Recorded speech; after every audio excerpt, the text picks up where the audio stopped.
Emile Durkheim was one of the first social theorists to study this question. In his 1897 book, Suicide, he attempted to highlight the social causes of suicide and bring scientific reasoning to its study. Durkheim referred to suicide as a social fact, a social phenomenon that transcends the individual and acts as a constraint on the behaviors of a group. Durkheim's idea was that suicide is driven by social causes instead of just being the final act of a disturbed person. He concluded there are two social factors that influence the likelihood of someone taking their own life: integration and regulation. Integration refers to the depth of social connections between an individual and a group. Regulation considers the demands placed on an individual by that group.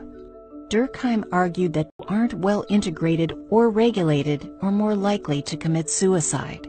He further believed that the degree of their integration and regulation shapes their motivation for the act. Durkheim supported his theory through a study of 4 separate countries with distinct, stable suicide rates. In doing this, he brought scientific methods, namely statistical analysis, to the study of social facts. To understand Durkheim's theory better, let's look at the analogy of traffic on a motorway. The traffic is both integrated and regulated. Each individual driver is roughly aware of the others and follows the rules of the road. Under the prevailing theory prior to Durkheim's writing, traffic accidents would be seen as the result of crazy individual drivers. Under Durkheim's approach, however, traffic accidents are seen as the result of a failure of integration or regulation. People may not pay enough attention to each other, or rules may not be widely enforced. In this way, traffic accidents are social facts.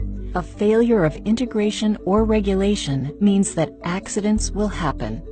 Social facts can differ from place to place, and they're not always obvious. For example, in one country, drivers edge others out of the way to gain as much space as possible, and beeping and hand signals are used more frequently. However, traffic is still regulated and integrated, though in a very different form. People know the informal rule of getting as much space as possible without contact, and remain highly aware of each other. To Durkheim, as drivers become more regulated and integrated, the risk of accidents will drop. The book Suicide and further work by Durkheim helped create the discipline of sociology. It remains an important study today.